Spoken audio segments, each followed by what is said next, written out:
ये आपके पास आ गया समर का पेपर, ठीक है।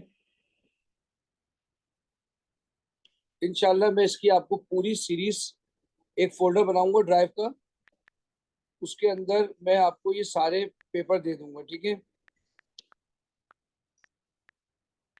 जैसे ही 1 ईयर कंप्लीट होगा ड्राइव में डल जाएगा, ड्राइव आपको मिल जाएगी।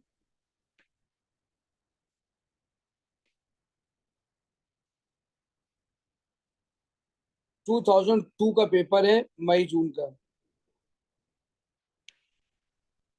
इसमें कुछ चीजें ऐसी हैं जो आपके कोर्स में नहीं होंगी, ठीक है।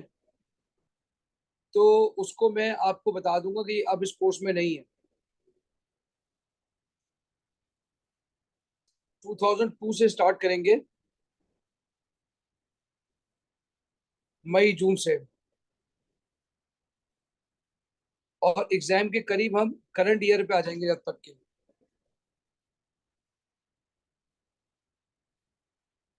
पहला क्वेश्चन है, सर जेम्स जीन्स एक अ, उन्होंने ये बात बताई कि one describe an atom of carbon as being like six buzzing around a space the size of the football stadium. Suggest what were represented by six bees in this description. बताएं carbon में 6 क्या होते हैं? Carbon के जो bonds या जो जो इलेक्ट्रॉन। बोलते इलेक्ट्रॉन। कार्बन के इलेक्ट्रॉन। अंदर 6 इलेक्ट्रॉन होते हैं जो बोल सकते हैं, ठीक है। बोलने का मतलब है जो घूम सकते हैं। यहाँ बजिंग का मतलब around a space, around an orbit.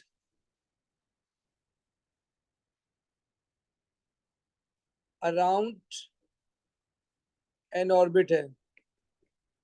तो भाई आपका मतलब है यहाँ पर 6 बीस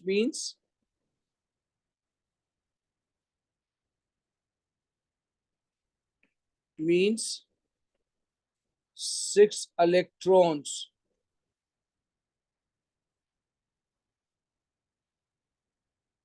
around the shell या around the nucleus।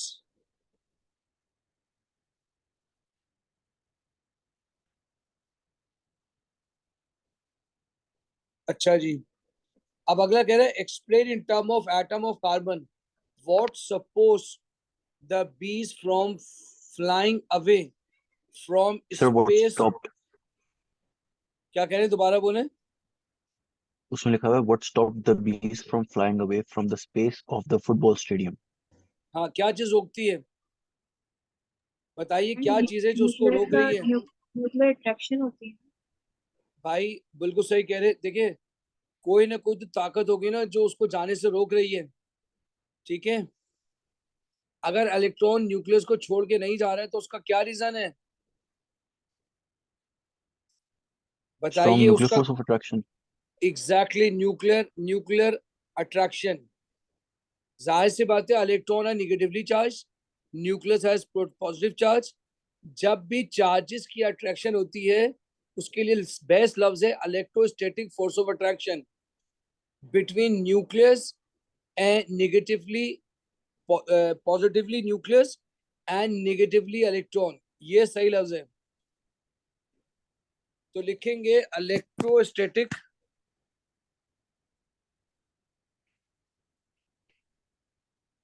Electrostatic force of attraction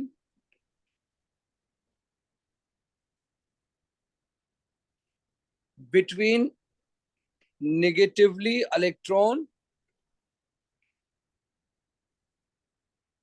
and positive nucleus।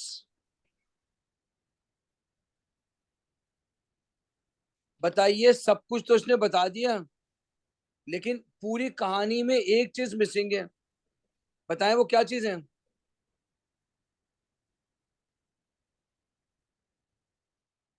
भाई आप मुझे बताएं वो चीज जो जो आपको बीज नजर आ रही हैं, उसके अंदर 6 बीज नजर आ रही है, उनकी आवाज आ रही है आपके पास, जो फिर रही है इधर से उधर, स्टेडियम से बाहर नहीं जा रही है।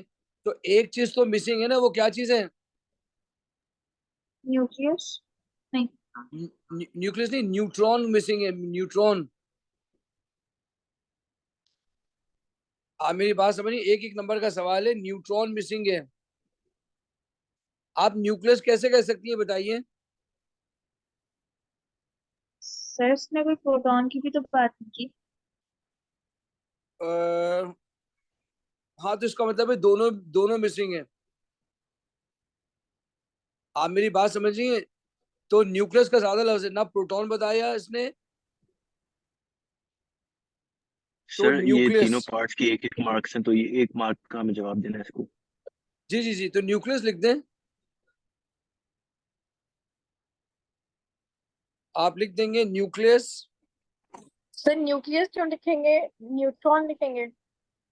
देखिए न्यूट्रॉन, मैं तो न्यूट्रॉन ही को कहूंगा, ठीक है, लेकिन क्योंकि इसने प्रोटॉन का भी तो जिक्र नहीं किया ना ऊपर, आपने किया है नीचे, उसने नहीं किया है, आपने यहाँ कर दिया प्रोटॉन का जिक्र ना, तो सर एक बात उसने नहीं बताएं किया है। मुझे, ये जो फुटबॉल फुटबॉल स्टेडियम का जो बीच ग्राउंड है, हाँ हाँ। वो हमारा न्यूक्लियस नहीं, हम उसको सपोज कर रहे हैं। नहीं, वो तो शेल है, न्यूक्लियस कहाँ से आ गया? अच्छा अराउंड द ऑर्बिट अच्छा लिखा है ना अच्छा मैंने। अच्छा अच्छा अच्छा, ओके। तो भाई आप न्यूक्लियस जी जी लिखेंगे, okay. Proton plus neutron.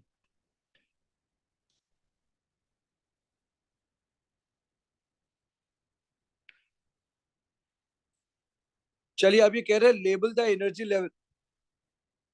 Question number 2 है, एनर्जी लेवल का मतलब ये होता है कि 1 ऐसे, 2 ऐसे, 3 ऐसे, 4 ऐसे, एंड टाइप ऑफ ऑर्बिटल, यानी 1 2 3 भी बताना है, एसपी भी बताना है, एसपी भी बताना है। बताइए न्यूक्लियस के बाद कौन सी कॉन्फ़िगरेशन आती है? 1s। 1s। One S.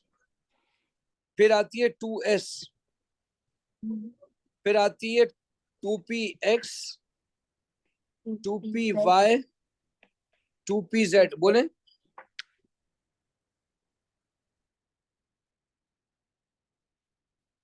क्या उसने इलेक्ट्रॉन बोला बनाने को?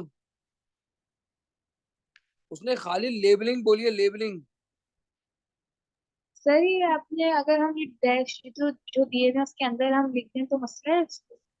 देखिए ऊपर इलेक्ट्रॉन लिखे जाते हैं, नीचे नाम लिखा जाता है, जगह नहीं थी तो लिहाजा मैंने ऊपर लिख दिया, ये 1s है, ये 2s है, यूं लिख दें। सही। ऊपर लिखना चाहिए असूलन, लेकिन क्योंकि ऊपर इलेक्ट्रॉन बनाए जाते हैं इसलिए नहीं लिखा। अब कह रहे हैं दो टाइप के ऑर्बिटल बना लें, दो टाइप के ऑर्बिटल बना दें, दो टाइप के ऑर्बिटल बना लें। तो सर हम पी ऑर्बिटल बना देंगे। याद रखिएगा, उसने सिर्फ दो टाइप के बोले हैं, ये ना हो आप पी वाई भी बना दें, पी जेड भी बना दें, या तो खाली पी वाई बनाएंगे, या पी जेड बनाएंगे, या पी एक्स बनाएंगे। एक एस ऑर्बिटल चाहिए सर, और एक पी ऑर्बिटल चाहिए मीन। जी जी जी बेटे।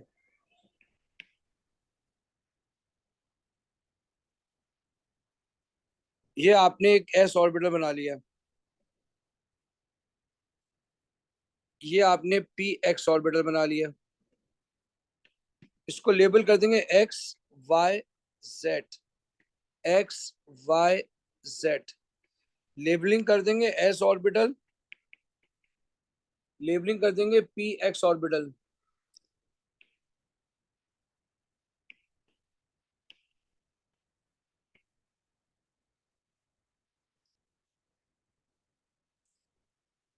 अब यहां कह रहे हैं आपसे, ये नाइट इलेक्ट्रॉनिक कॉन्फ़िगरेशन है नाइट्रोजन और ऑक्सीजन की, ये नाइट्रोजन है, ये ऑक्सीजन है, आपने इलेक्ट्रॉन फिल करने हैं। नाइट्रोजन होता है 7, ऑक्सीजन होता है 8, 1s2, 2s2 2p3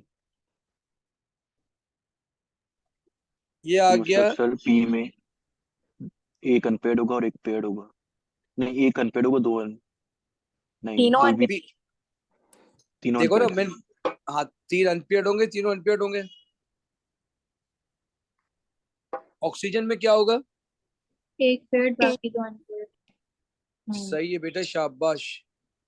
ये आ गया 1 2 3 और ये 4। कैसे पता चला? 1s2 2s2 2p4। 2p4। Sir चलिए एक मिनट अगला से है। ऊपर कर सकते हैं जहाँ पे आपने डायग्राम बनाए थे और टाइप्स ऑफ ऑर्बिटल के। ये ना,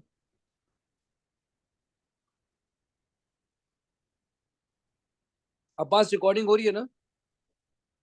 जी सर। Okay sir. देखिए, डन। जैसे जैसे ही एक ईयर कंप्लीट होगा 2002 के 2 पेपर हो जाएंगे, समर और विंटर। तो मैं फौरन ही वो शेयर कर दूंगा आपसे, फौरन ही वो फोल्डर में डाल दूंगा मैं। ओके अगला सर। क्वेश्चन है, हाँ, explain with reference to your answer 3 the relative value of the first ionisation energy of the nitrogen and oxygen. The values are given in the data booklet and should be quoted in your answer. देखिए अभी तो data booklet even नहीं है ना, अब तो exam में data booklet given नहीं होगी, ठीक है? तो लेकिन अभी तो हम पास पेपर पुराना कर रहे हैं, तो अगर किसी के पास भी कोई डेटा बुकलेट है तो उसमें से देख के बता दे, या मार्किंग स्कीम खोला है तो मार्किंग स्कीम से बता दे, आपकी मर्जी है। आपने बताना होगा नाइट्रोजन की, आपने बताना होगा ऑक्सीजन की।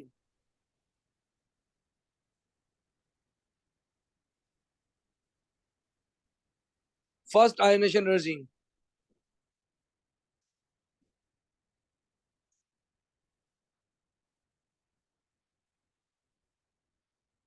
और उसकी मार्किंग स्कीम में तो सर उसने खुद इतना ऑक्सीजन की ब्लर लिखा। 1310 और नाइट्रोजन की 1400 होती है फर्स्ट आयनाइजेशन। नाइट्रोजन की 1400 होती है किलो जूल पर मोल, ये डेटा बुकलेट से देख के बताया आपने, ठीक है? और ऑक्सीजन की क्या होती है? ये फर्स्ट आयनेशन एनर्जी बताई है थर्टीन आपने, टेन सर 1310। 1310 किलो जूल पर मोल। भैया आपने डेटा बुकलेट से देख के बताई है, ठीक है? आपको याद जी नहीं करनी। अच्छा, एक्सप्लेन भी करना आपने, ठीक है? और किस हिसाब से? ऊपर वाले के हिसाब से। आपको याद है बीबीएमई नॉप्स कराया था मैंने आपको, तो ये नॉप्स का है, नॉप्स।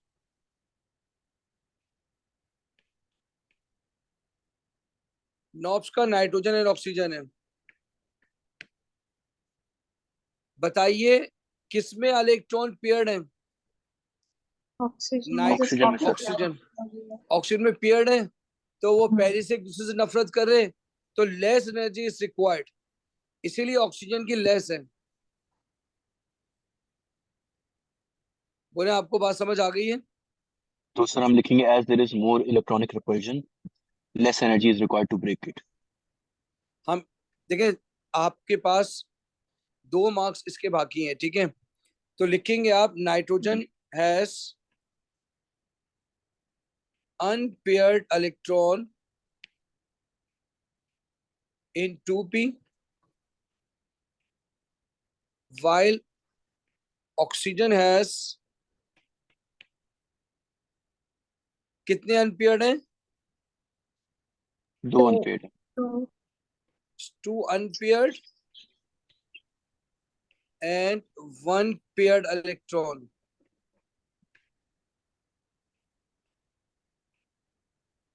फिर लिखेंगे paired electron repel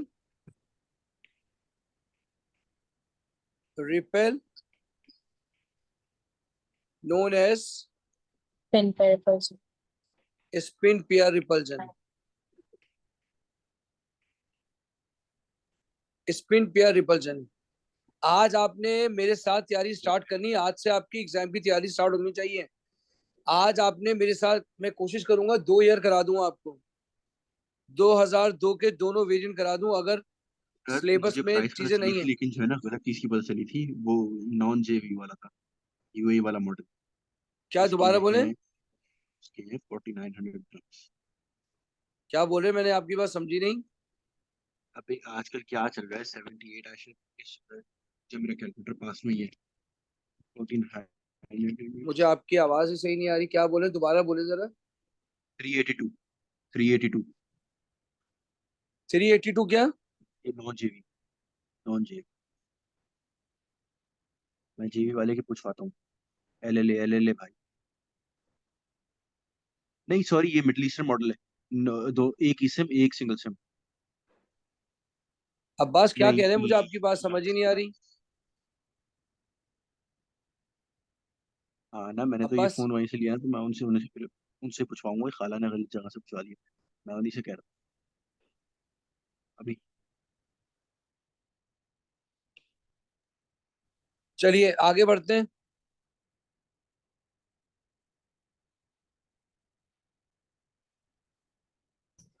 चलिए यहां तक हो गया। अब आगे ये कह रहा है,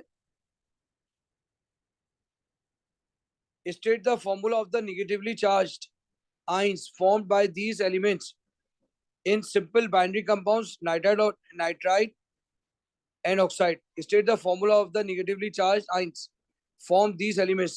बताइए नाइट्रोजन का चार्ज क्या होता है और ऑक्सीजन का चार्ज निगेटिवली क्या होता है? -3 और -2। बिल्कुल सही कहा आपने। Nitrogen -3, oxygen -2।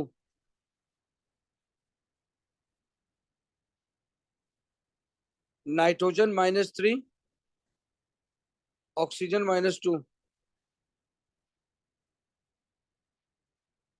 उसके बाद है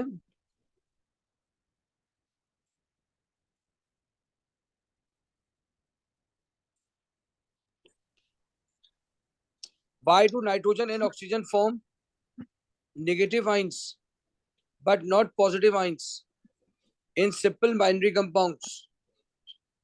Why do nitrogen and oxygen form negative ions but not positive ions? आपसे पूछ रहा है कि बताओ ये नाइट्रोजन और ऑक्सीजन नेगेटिव आयन क्यों बनाता है, पॉजिटिव आयन क्यों नहीं बनाता?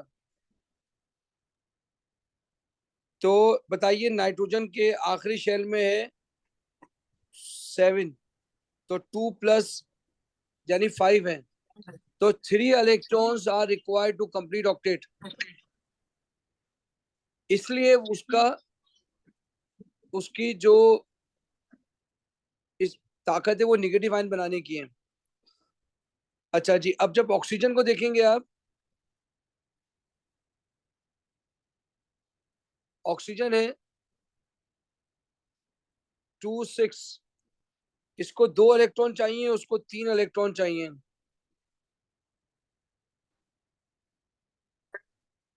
इसको 2 इलेक्ट्रॉन चाहिए, एक को 3 इलेक्ट्रॉन चाहिए, एक को 2 इलेक्ट्रॉन चाहिए, तो वो बना लेगा नेगेटिव आयन। जी सर। हेलो। लेकिन nitrogen requires 3 electron while oxygen requires 2 electron to complete their octet. Hello sir, थोड़ा सा मेरे पास वाईफाई का मसला हो गया था, तभी आपकी ना आवाज आ रही थी ना वीडियो आ रही थी। नहीं, मैंने आपको म्यूट कर दिया था। आप कोई फोन की बात कर रहे थे, मैं समझा क्वेश्चन पूछ रहे हैं आप। Okay okay okay okay okay. ठीक तो है। मेरा वो भी हो नाइट्रोजन गया था ना, रिक्वायर, मैंने कहा। नहीं नहीं नहीं, आपका कनेक्ट था। Nitrogen requires 3 electron while oxygen requires 2 electron to complete their octet. आप मेरी बात समझ रहे हैं? जी सर। अच्छा, एक आंसर तो ये लिखेंगे आप। दूसरा आंसर ये लिखेंगे कि अगर नाइट्रोजन में से 5 इलेक्ट्रॉन में से निकालना है तो देखें इसकी आयनाइजेशन एनर्जी बहुत ज्यादा है। आप मेरी बात समझ रहे हैं?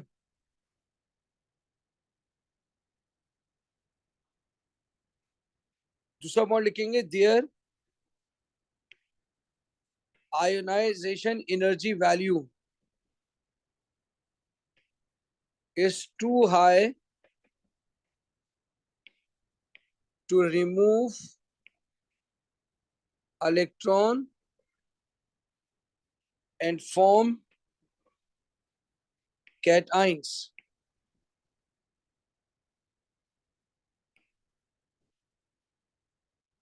बोले आपको बात समझ आ गई है?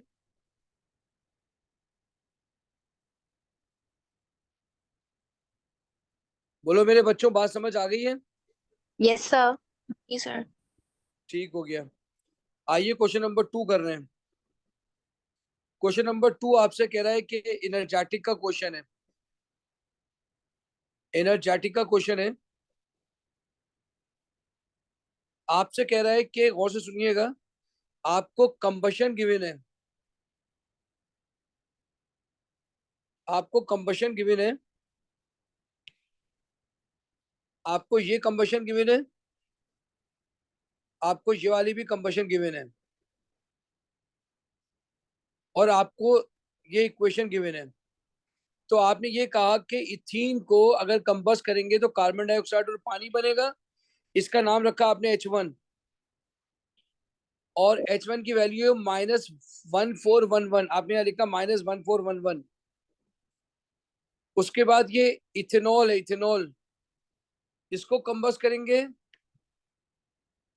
तो कार्बन डाइऑक्साइड और पानी बनेगा। इसका नाम रखा H3 -1367। आपको रिएक्शन निकालना है, इसका नाम रखा H2। अब आप देखिए वो कौन सा वेक्टर है जिसकी हेड हेड से मिल रही है और टेल टेल से मिल रही है।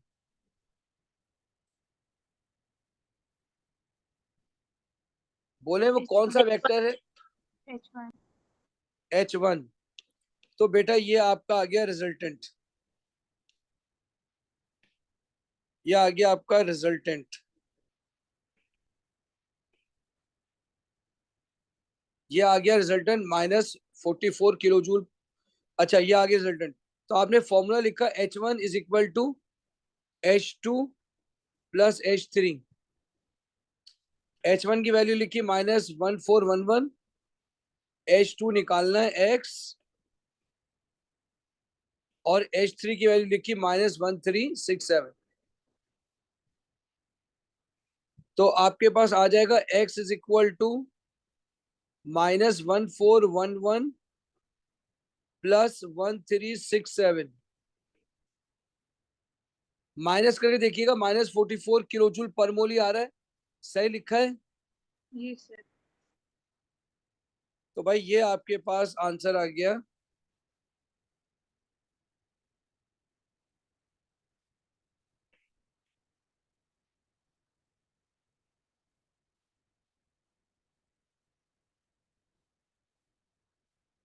ये आपके पास आंसर आ गया।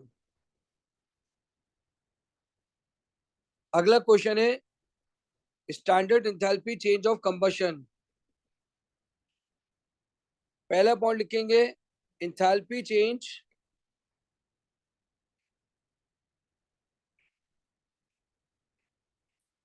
when 1 mole of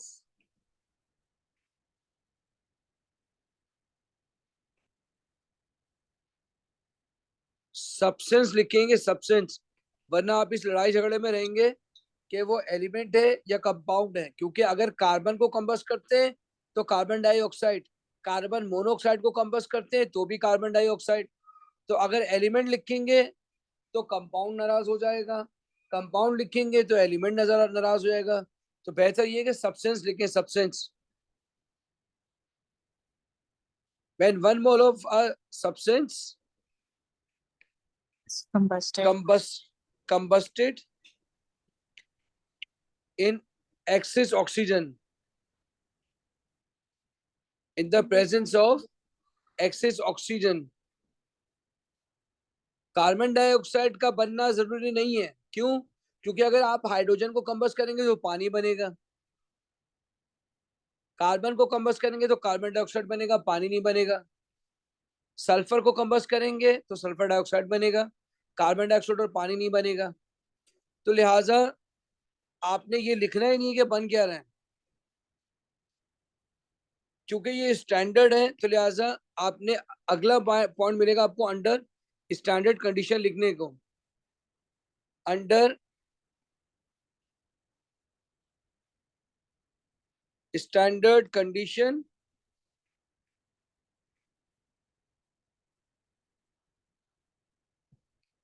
and under standard state, under standard state state यानी जो लिक्विड है वो लिक्विड होना चाहिए, ये ना उसको आप सॉलिड लिख दें। ये हो गया।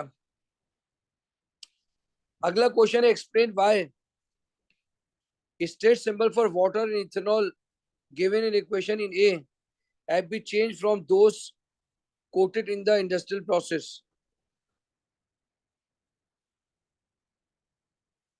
चलिए अब यहां देखिए, अब ये आपसे सेकंड पार्ट पूछ रहा है, बताइए उसने कौन सा रेफरेंस दिया है। ए में क्या पूछ रहा है, बताइए वाटर यहाँ क्या लिखा हुआ है, कौन सी स्टेट में लिखा है। Yes liquid. अच्छा इसमें लिखो सॉरी। इसमें लिक्विड लिखा हुआ है, बताएं इसमें क्या लिखा हुआ है। तो गैस लिक्विड में क्यों? लेकिन इसने ये वाली बात की नहीं है, ठीक है। जबकि ऊपर देखें यहाँ H2O क्या लिखा हुआ है,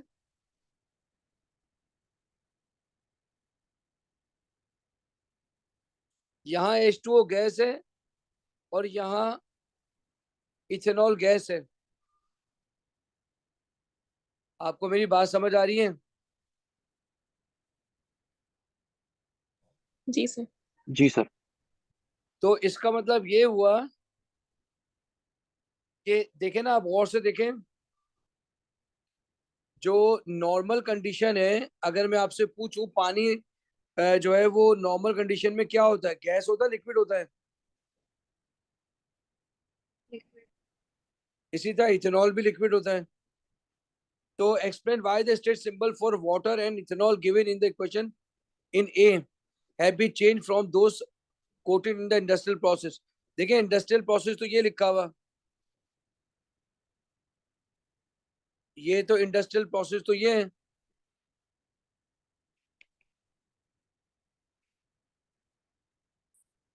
जबकि नीचे जो इक्वेशन लिखी है उसमें तो उसने स्टेट सिंबल ही चेंज कर दिए। तो आप लिखेंगे under under standard condition, under standard condition, under standard condition H2O and C2H5OH Exist as liquids. बिल्कुल सही कहा आपने।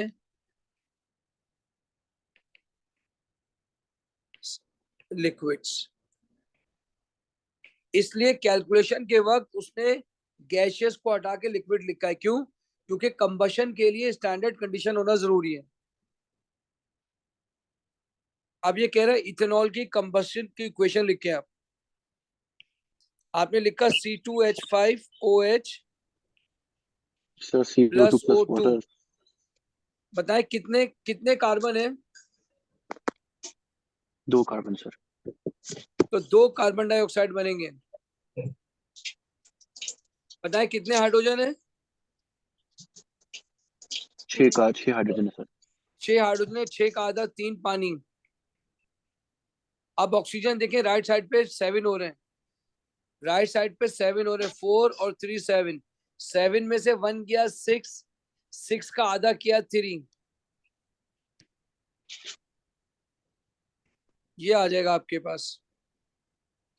इट्स स्टेट सिंबल लिखना जरूरी नहीं है, अगर आप लिखना चाहें तो लिख सकते हैं, इथेनॉल लिक्विड होता है, ऑक्सीजन गैस होती है, कार्बन डाइऑक्साइड गैस होती है, और लिक्विड क्या होता है? H2O लिक्विड होता है।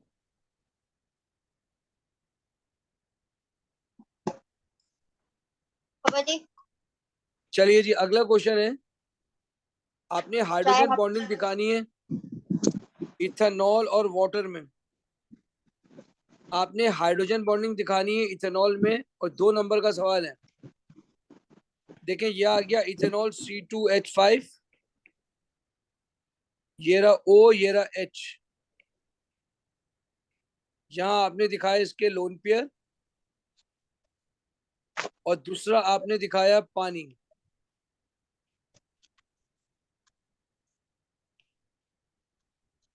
ये आपने दिखाया इसके लोन पेयर। ये माइनस डेल्टा, ये प्लस डेल्टा, ये प्लस डेल्टा, ये माइनस डेल्टा।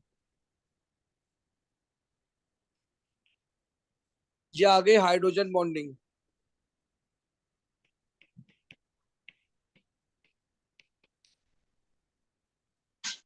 दो मार्क का क्वेश्चन है, लेकिन मैंने आपको पूरे पूरे 3 मार्क के लिए दिखा दिया है। आपने प्लस माइनस का चार्ज दिखाना है और हाइड्रोजन बॉन्डिंग दिखानी है लोन पेयर्स।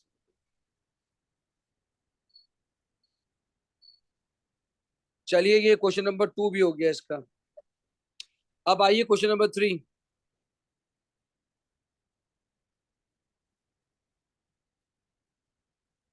चलिए, क्वेश्चन नंबर 3 पूछ रहा है, एल्युमिनियम इज द मोस्ट, ये अब कोर्स से हट चुका है, तो लिहाजा मैं इसको यहाँ पे क्रॉस कर रहा हूँ। आपने ओ लेवल में पढ़ा है क्रायोलाइट डालते हैं, ये भी कोर्स से हट गया है।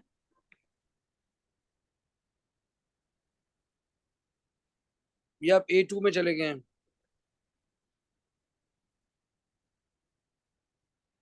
ये भी क्वेश्चन नहीं है।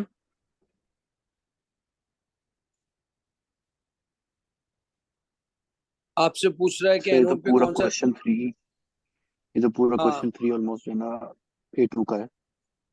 बिल्कुल, statement of using aluminium in the, ये भी नहीं है। मैंने आपसे कहा था कि जो नहीं होगा वो कैंसिल कर देंगे। चलिए जी, अब अगला क्वेश्चन है हमारे पास, उसके वो कारण है, जी बोले क्या कह रही हैं?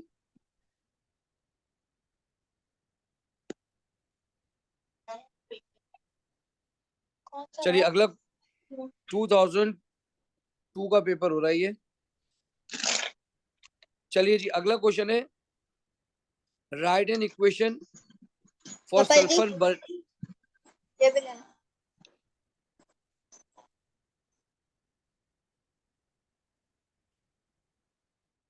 चलिए जी, आप अनम्यूट करके भी बात कर सकते हैं, ठीक है। मैंने right an equation for sulphur burning in year, जब आप सल्फर को ऑक्सीजन में जलाएंगे, सल्फर डाइऑक्साइड गैस बन जाएगी। Sulphur is solid, oxygen is gas. State symbol जरूरी नहीं है।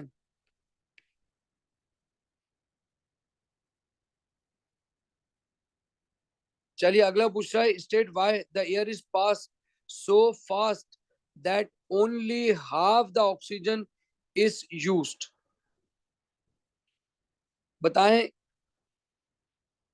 ऐसा क्यों होता है। पहले पूरा पढ़ते हैं क्या हुआ है। सल्फ्यूरिक एसिड इज यूज, ये नाइट्रोजन सल्फर का क्वेश्चन है। ये कह रहा है pass air over burning sulphur, ठीक है जी। Suggest why the air is pass so fast that only half the oxygen is used. बताएं इतनी तेजी के साथ क्यों गुजारते हैं हवा को कि सारी ऑक्सीजन रिएक्ट नहीं कर पाती है। बताएं।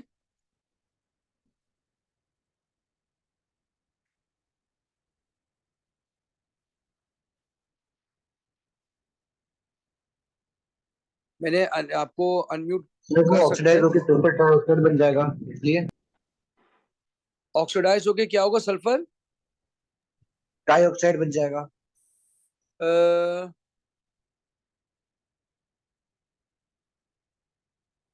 सल्फर ट्राइऑक्साइड 0.2 बन रहा है, ये बात भी सही है,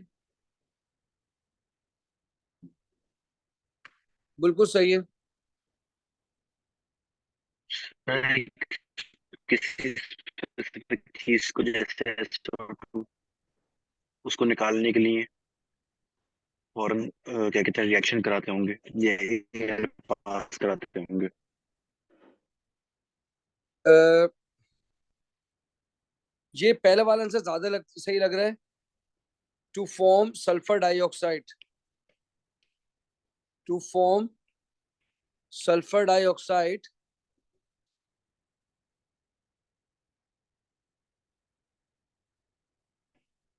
नॉट सल्फर ट्राइऑक्साइड।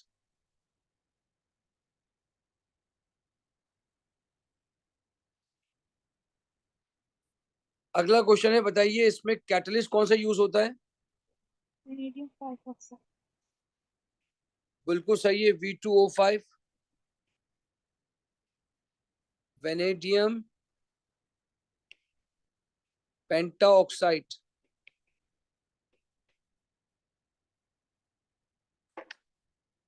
उसके बाद आपको एक इक्विलिब्रियम दिया हुआ है, ली चैटलियर का क्वेश्चन लग रहा है ये कह रहा है high yield is only achieved under certain condition. अब आपसे पूछ रहा है need to be an excess of air in the reacting gas mixture. बता सकते हैं क्यों? हाई इज ओनली अचीव ताकि अंडर सर्टेन कंप्लीटली बर्न हो जाए। After each condition explain why this lead to an increase yield. इससे yield तो बनेगी, इससे यील्ड तो हाई आएगी। There need to be an excess of air. Sir अगर एक्सेस एयर नहीं देंगे तो पार्शली बर्न होगा SO2। Sir, concentration of reactant बढ़ जाएगी तो it will shift it towards the product side. हाँ हाँ हाँ हाँ, ये ज्यादा सही है कि अगर आपने जो है ऑक्सीजन को ज्यादा रखा तो रिएक्टेंट की कंसंट्रेशन बढ़ जाएगी तो प्रोडक्ट की कम हो जाएगी। तो whenever you increase the concentration, equilibrium move towards lesser concentration side. So if you increase the concentration of oxygen, it means concentration of sulfur trioxide is least. So equilibrium move towards right, more sulfur trioxides are formed. बोले बात समझ आ sir रही but है? यहाँ पर तो O2 इस्तेमाल किया हुआ है। O2 का मतलब ही एयर है ना यार। वो तो सर पता है बट 1 मोल ऑफ NO2 मैं ये कहना चाह रहा हूँ। नहीं, 1 मोल का से कोई ताल्लुक नहीं ना। वो पूछा there need to be an excess of air in the reacting gas mixture. ठीक है, ऑक्सीजन एक्सेस में क्यों है? एक्सेस में इसलिए है कि सल्फर डाइऑक्साइड कम है, more sulphur dioxide are form. Okay okay. लेकिन it favours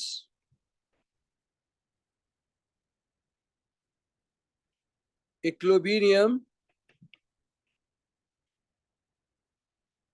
to shift lesser concentration site, यानी right hand side product side, product side.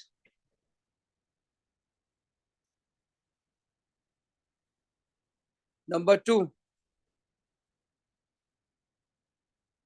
Catalyst need to be cooled. बताएं कैटलिस्ट को कम क्यों, ठंडा क्यों करना पड़ेगा? Sir, ताकि denature ना हो। नहीं, कैटलिस्ट कोई ऑर्गेनिक थोड़ी है, अच्छा हाँ ये भी सॉरी। है ना। अच्छा, कल कौन सा पेपर है? कल मैथ्स का। मैथ्स है आपके पास? नहीं मेरा नहीं है, मेरा फिजिक्स परसों है। अच्छा बस सही है सही है सही है, ठीक है। चलिए अब यहाँ देखिए ये माइनस है, माइनस का मतलब ये होगा ये एक्सो ये एंडो। बताइए अगर कैटलिस्ट गर्म होगा तो हाई टेम्परेचर पे होगा, high temperature favours endothermic, endothermic is backward, so equilibrium moves to backward, less product will form. तो ये तो बिल्कुल ही उलट कहानी हो जाएगी, आप कैसे इंडस्ट्रियल काम कर रहे हैं कि जिसमें प्रोडक्ट की यील्ड ही कम आ रही हो, तो ये तो बेकार बात हो जाएगी। बोले आपको मेरी बात समझ में आ रही नहीं आ रही है? आप लिखेंगे, नहीं आ रही बात समझ में? आगे ठीक है जी, वेरी गुड। आप लिखेंगे at high temperature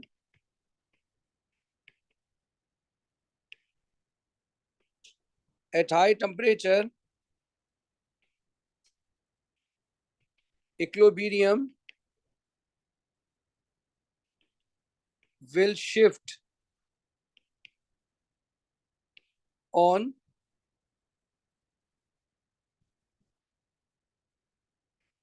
endothermic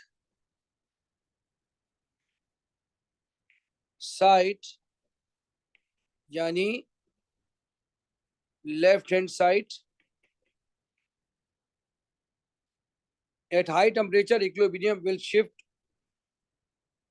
to equilibrium will shift to endothermic side, यानी left hand side. That's why catalyst need to be cooled. अब्बास बात समझ आ रही है? जी सर। अब अगला है the air use to burn the sulphur must be as clean as possible. आपने ऑक्सीडेशन करनी है सल्फर की, तो उस गैस में सिर्फ जब ऑक्सीजन पास करे तो sulphur must be as clean as possible. बताइए अगर सल्फर के साथ लेड भी लग के आ गई तो बताएं सल्फर ऑक्साइडाइज होगा या लेड होगा, या दोनों हो जाएंगे? दोनों हो जाए। दोनों हो जाएंगे। इसलिए कहा गया है कि ईल्ड बढ़ाने के लिए air sorry sulphur must B clean, sulphur must B clean. एक तो ये चीज हो जाएगी। अच्छा इसके अलावा दूसरी चीज भी हो सकती है, वो ये हो सकती है कि अगर सल्फर सर वो में कह रहा कोई है, जी बोले। क्वेश्चन कह रहा है कि एयर जो सल्फर को साफ करने के लिए इस्तेमाल हो रही है, मतलब एयर जो सल्फर को बर्न करने के लिए इस्तेमाल हो रही है वो साफ होनी चाहिए, अच्छा सल्फर वो थोड़ी। साफ होनी चाहिए, वो साफ होना है, ठीक है ठीक है ठीक है। अगर सल्फर सल्फर के अलावा एयर एयर अगर आपकी साफ है, अगर साफ नहीं है तो ये बात याद रखिएगा, अगर उसके अंदर लेड लिखा हुआ आ गया, ठीक है, हवा में कोई दूसरी चीज आ गई, कोई दूसरा केमिकल आ गया, कोई दूसरा सब्सटेंस आ गया, तो याद रखिएगा कैटलिस्ट आपका सही से काम नहीं करेगा। जब कैटलिस्ट उस पर अटैच हो जाएगा इम्प्योरिटी पे, तो वो सही से काम नहीं करेगा। उसको कहते हैं पॉइजनिंग ऑफ कैटलिस्ट। कैटलिस्ट का फंक्शन प्रॉपर नहीं होगा, कैटलिस्ट पॉइजनिंग हो जाएगी। ये देखें, ये है V2O5। जब आप इसमें से एयर पास करेंगे, इसमें ये आ गई इम्प्योरिटी, ये इम्प्योरिटी इन एयर, ये इसमें लग गई। अब ये बन जाएगा इम्प्योर कैटलिस्ट, और इसको कहेंगे poisoning of catalyst.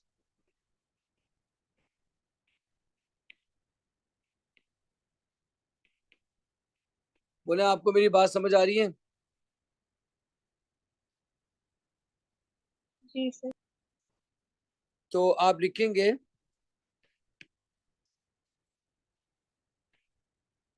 Catalyst V2O5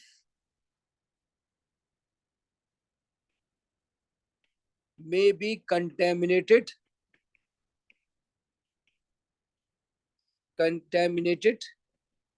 by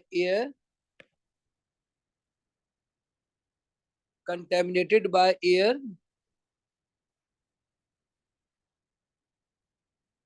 known as poisoning of catalyst.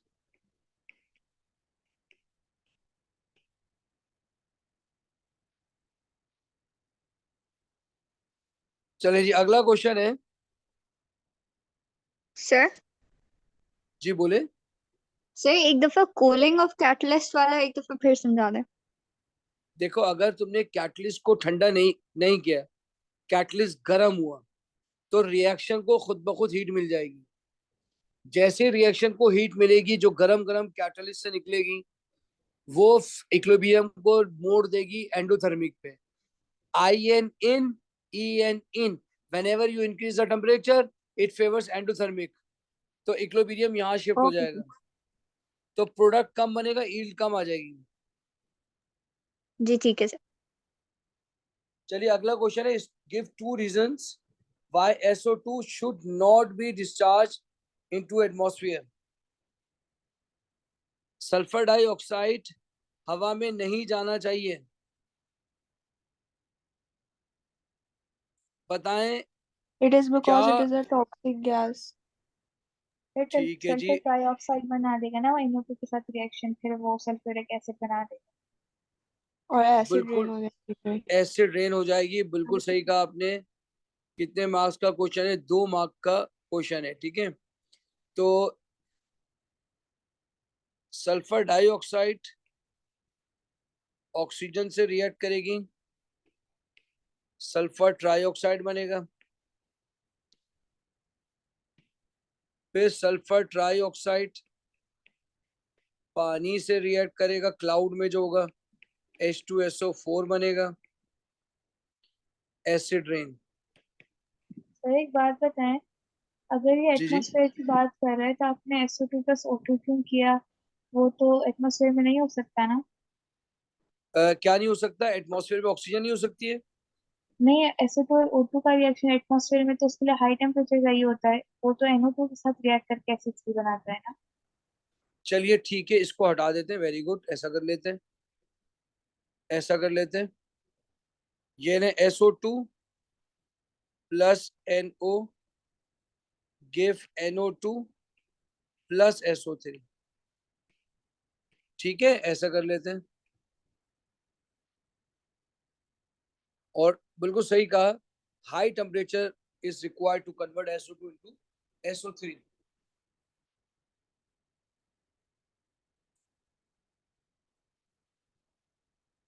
तो आप इसके अब लिख लेंगे, इसके रीजन क्या है। पहला रीजन है acid rain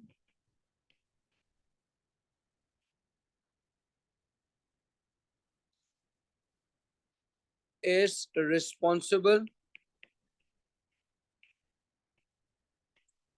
for erosion of buildings,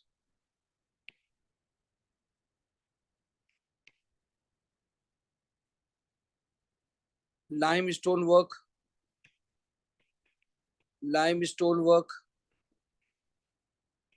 ठीक है। सर ये पहली वाली इक्वेशन बैलेंस है।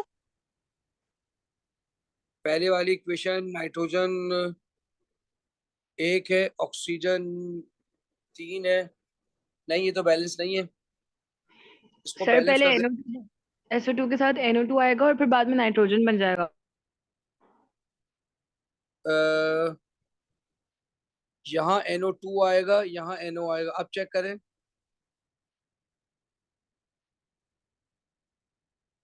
अब बैलेंस है। जी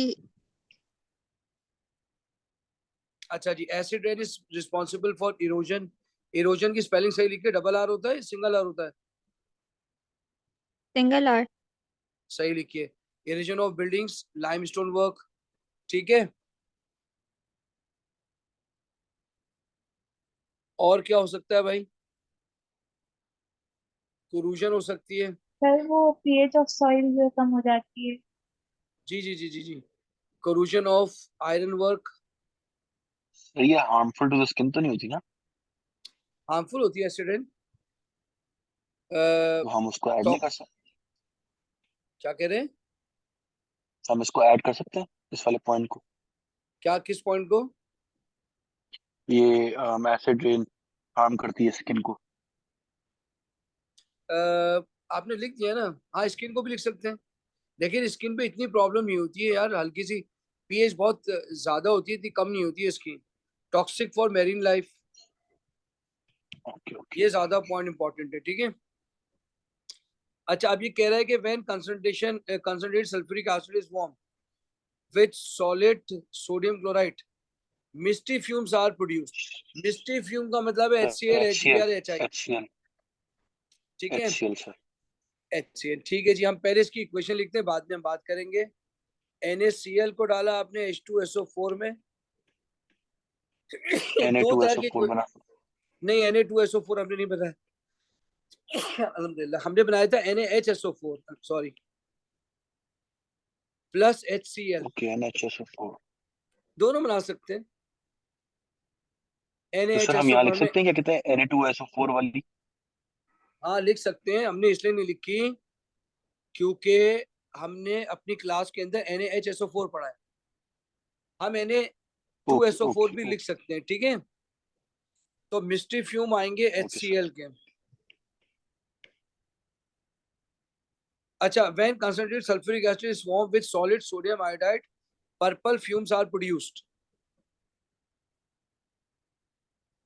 आयोडीन के साथ पर्पल फ्यूम, जाहिर सी बात है आयोडीन के होंगे।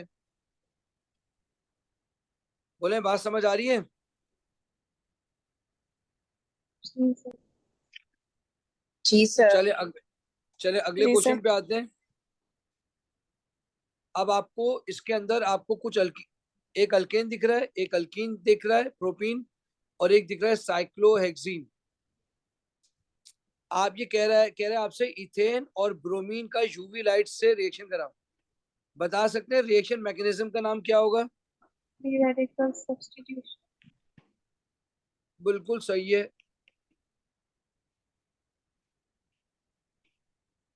Free radical substitution.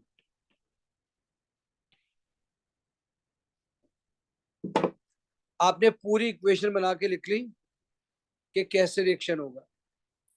एक HBr बन जाएगा और ब्रोमीन ऐड हो जाएगी। अगला बोल रहा है आपसे पॉलीमराइजेशन करो प्रोपीन की। देखें यहां प्रोपीन इस तरह से लिखा है, आप क्या करेंगे? आप पॉलीमराइजेशन के लिए कार्बन कार्बन डबल बॉन्ड को फोकस करेंगे। आप कार्बन कार्बन डबल बॉन्ड को फोकस करेंगे। उसके बाद देखें इस डबल बॉन्ड पर एक हाइड्रोजन है, एक मिथाइल है, एक हाइड्रोजन है, एक मिथाइल, यूं लिखा। इस पे दोनों हाइड्रोजन है, आपने दोनों हाइड्रोजन लिखा N करके। बस डबल बॉन्ड को हटा देते हैं और ये लगा देते हैं, ये सर एक प्रोपीन बात है। बताएं, जी जी, ये स्ट्रक्चरल फॉर्मूला तो नहीं हुआ? मैंने समझाने के लिए ऐसे लिखा है। और क्या आप उसने एक सवाल दफा में, नहीं सवाल में कहा है उसने कि स्ट्रक्चर लिखना है? जी सर, शुरू के अंदर।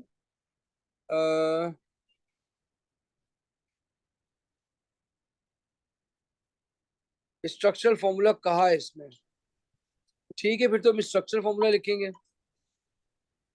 और उसने खाली प्रोडक्ट का पूछा है, तो प्रोडक्ट में हम स्ट्रक्चरल फॉर्मूला लिखेंगे। तो अब इसका स्ट्रक्चरल फॉर्मूला ये बनेगा, देखें ये CH2 CH ब्रैकेट में CH3, ये आ गया स्ट्रक्चरल फॉर्मूला। चाहे तो बॉन्ड बना दें, चाहे तो बॉन्ड ना बने। बोले बात समझ आ गई है? जी सर। जी सर। चले अगला सवाल है, आपने इसकी ऑक्सीडेशन करनी है कोल्ड से। कोल्ड क्या बनाता है भैया? डायोल बनाता है, डायोल। डायोल। आपने क्या किया, देखें स्ट्रक्चर कहा ना आपने, तो स्ट्रक्चर ही लिखा भी है। इसमें आपने क्या किया, CH2 लिखा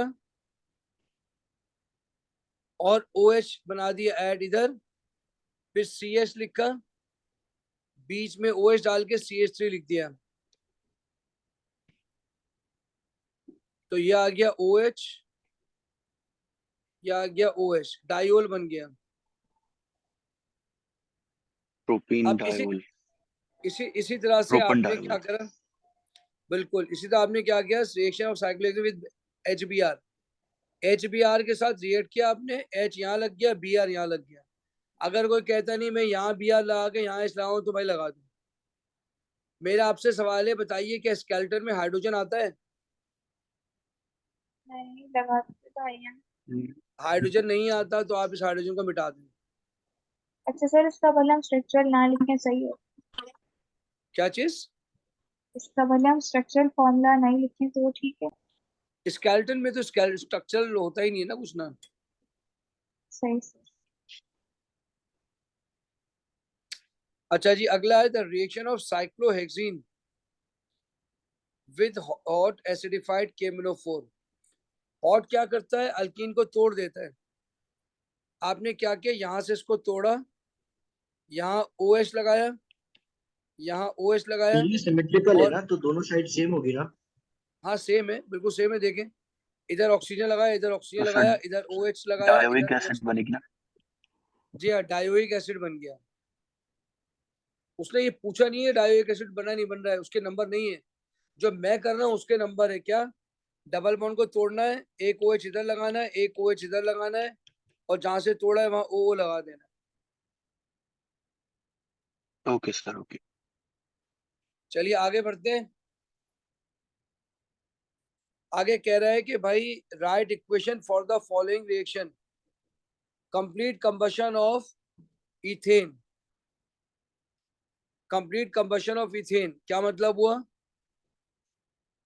C2H6 प्लस O2, बोले कितने कार्बन है, तो और दो दो कार्बन है। दो कार्बन है, 2 कार्बन डाइऑक्साइड बनेंगे, 6 हाइड्रोजन है तो 3 पानी बनेगा, 3 पानी। 7 ऑक्सीजन बन रहे हैं, 7/2 O2 बन जाएगा।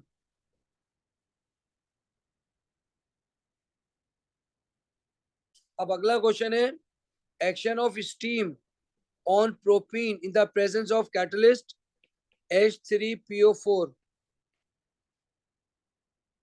तो भाई प्रोपीन क्या होता है, ये होता है propene, CH3CH double bond CH2। Sir इसमें तो सिर्फ OH ऐड हो जाएगा ना एक?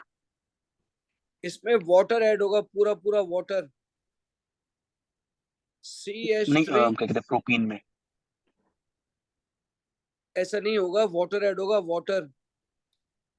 जहां H, ओके। जहां जहां जहां मेरी बात सुनिएगा, 2 प्रोडक्ट बनेंगे, दोनों लिखने हैं, CH CH2,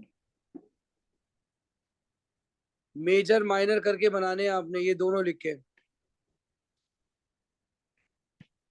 पहले में यहाँ OH आएगा और CH2 बिकम CH3, दूसरे में यहाँ H आएगा और यहाँ OH आ जाएगा।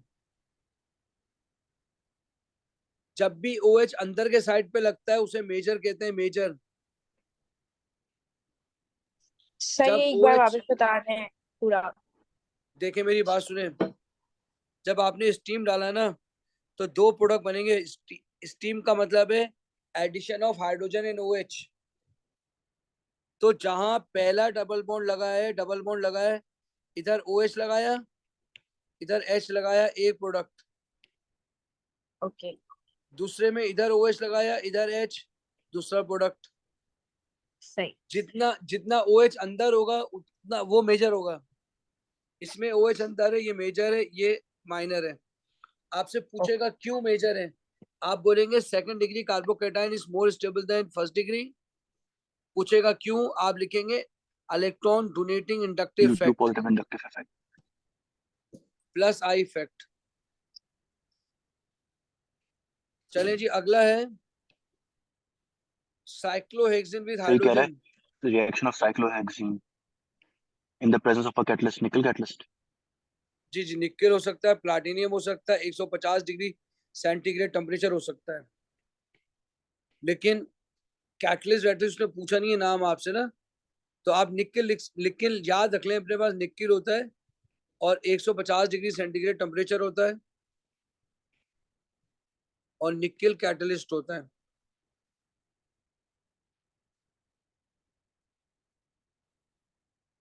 अब आपसे पूछ रहा है भाई बताओ, आपने क्रैकिंग की है, क्रैकिंग के बाद यूजफुल सब्सटेंसेस बन गए हैं, तो बताएं why cracking is useful.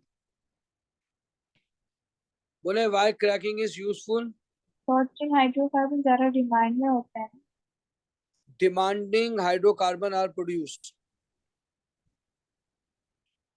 Demanding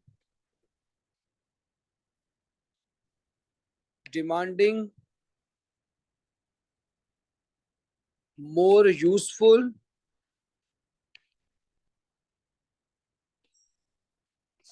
hydrocarbon are produced.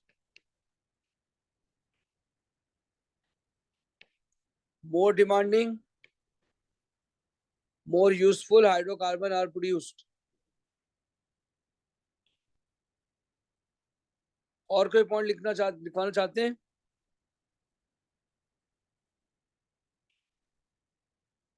नहीं सर, आई गेस ये इनफ होगा कि वही बात हो गई ना, अनयूजफुल हाइड्रोकार्बन टूटता है मोर यूजफुल हाइड्रोकार्बन में। सही है। Suggest an equation for the cracking of 6 into least 3 fragments. मैंने अपनी क्लास में भी कराया है। C16H34 3 प्रोडक्ट बनाने आपने, 1 2 3।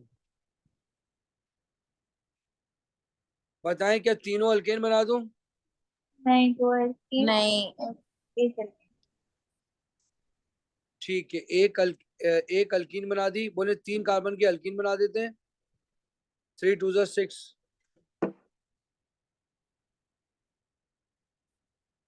4 कार्बन इधर लगा दें। 7 8 9 10 11 12 13 14 15 9 बज गए।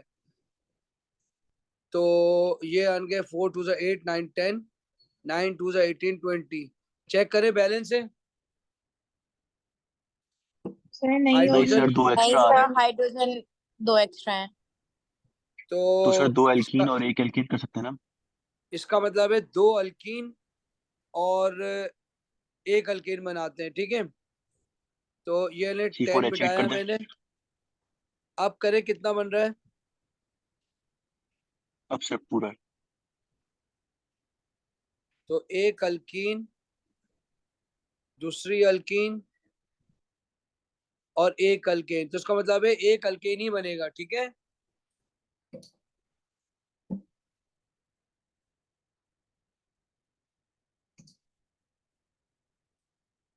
चलिए question number 6।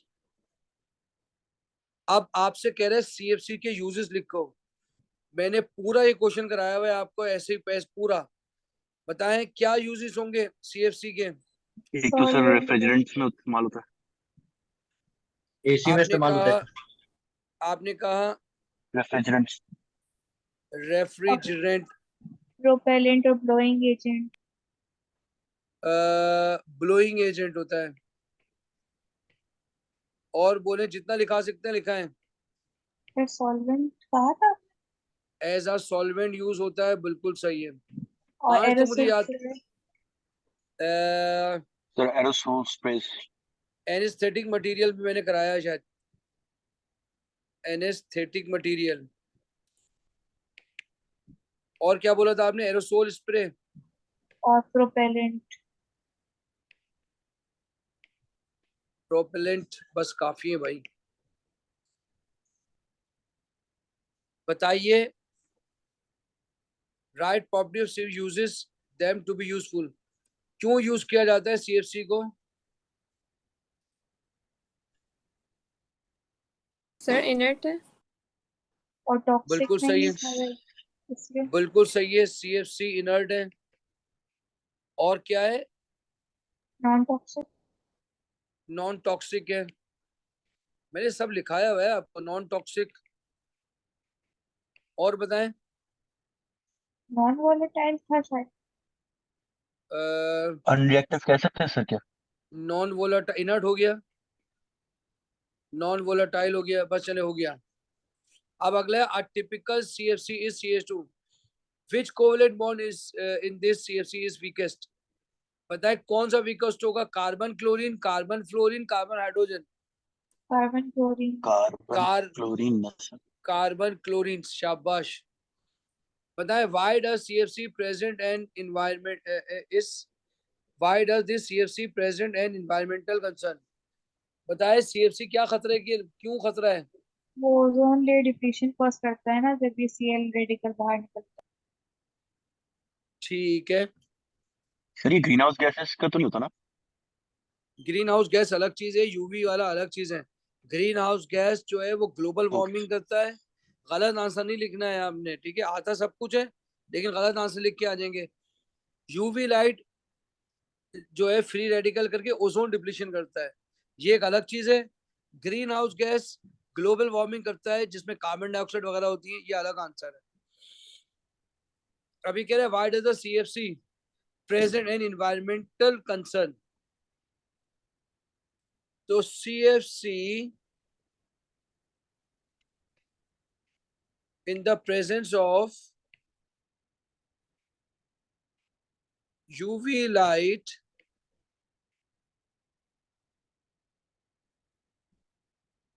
break and form free radical, free radical।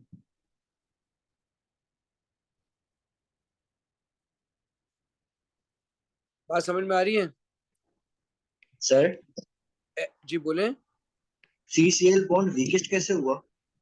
क्योंकि कार्बन क्लोरीन वो बेटे छोटा है ना। कार्बन हाइड पहले मेरी सुन ले। कार्बन हाइड्रोजन की बॉन्ड एनर्जी बहुत ज्यादा होती है, फ्लोरीन इज मोर इलेक्ट्रोनेगेटिव, तो खाली एक ही बन गया कार्बन और क्लोरीन। कार्बन हाइड्रोजन की ज्यादा होती है। बात समझ आ रही है? जी सर। ठीक है, initiate depletion of ozone layer.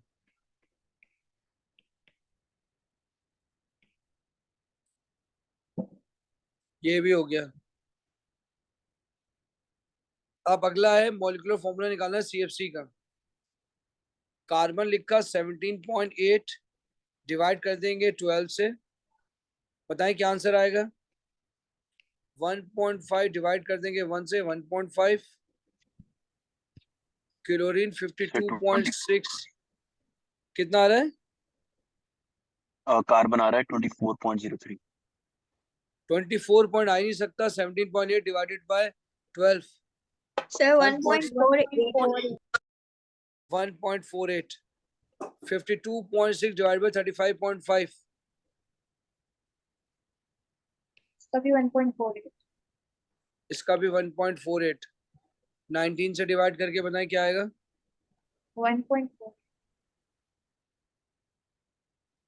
कितना बेटा? 4.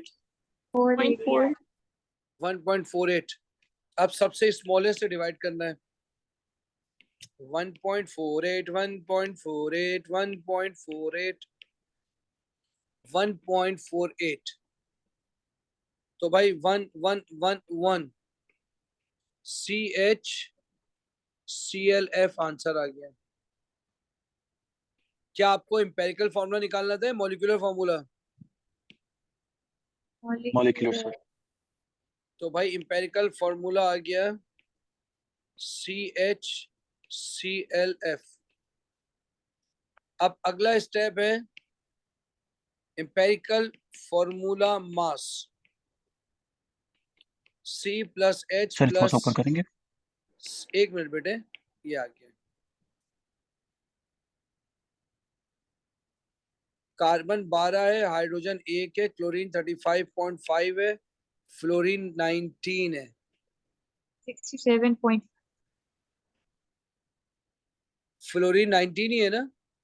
जी सर, कितना आ रहा है? 67.5। 67.5। ठीक है, ये आ गया 67.5। अब निकालेंगे हम N। N is equal to molecular MR divide by empirical formula mass. MR है आपके पास कितना?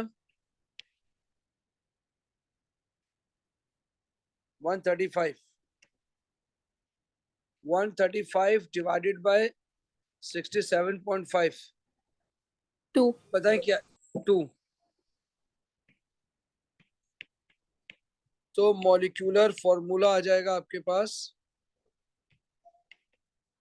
CHClF2 C2H2Cl2F2। सर एक बात बताएं, पूछे? जिस वे से आपने किया है, मैंने डायरेक्ट किया, मैंने 17.8% इंटू 135 मॉलिक्यूलर मास MR जो था वो किया, तो मुझे कार्बन का MR मिल गया। तो उससे हम नहीं निकाल सकते क्या? देखें, मसला ये है कि मार्किंग स्कीम आप देखेंगे उसमें हर स्टेप के मार्क्स हैं, आप समझ रहे हैं? जी और अगर आपका आंसर सही भी आ जाएगा तो आपको उन स्टेप्स के मार्क्स नहीं मिलेंगे। जी सर, मेरा आंसर सेम आया, C2H2Cl2F2। लेकिन आपको मार्क्स नहीं मिलेंगे। हम्म। ठीक है, चले बच्चा ओके यहीं तक रखते हैं। एक आपका ईयर हो गया। अगली क्लास में मैं आपको 2002 का अक्टूबर नवंबर कराऊंगा। ठीक है, आप मेरे साथ करते रहिए, मैं बार बार कह रहा हूँ आपसे, आप मेरे साथ करते रहिए, आपकी खुद ब खुद तैयारी हो जाएगी। जैसे ही रमजान खत्म होंगे मैं आपके जो है ना वो पास पेपर ज्यादा कराना शुरू कर दूंगा। जैसे ही आपके जो है वो रमजान खत्म होंगे, मौक खत्म होंगे, मैं डेली बेसिस पे भी कराना शुरू कर दूंगा आपको 2-2 ईयर। तो हमारा टारगेट है 2002 से स्टार्ट करके 2024 तक लेके जाना। ठीक है सर मेरे आप सिर्फ बच्चों? वैलिड टू टू करवाएंगे? क्या दोबारा बोलिएगा? सर आप सिर्फ वैलिड टू टू करवाएंगे?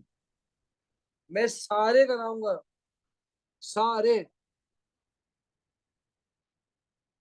आपने अगर आज आपने खुद मेरे साथ बैठ के 2002 किया है और पूरे दिन में आपने जो है वो फिजिक्स भी किया है और मैथ्स भी किया है, ठीक है, तो बेटा आपका फायदा ही हुआ ना।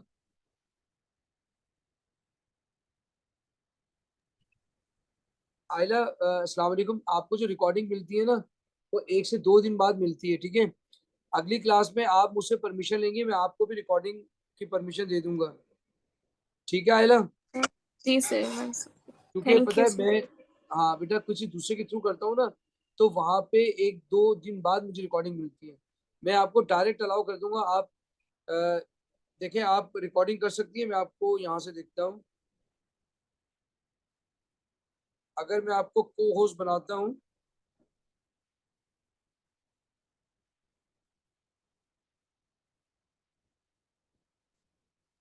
आयला देखें, हाँ आयला रिकॉर्डिंग भी कर रही है आप। ठीक है, जी थैंक यू सर। ठीक है, चलें अब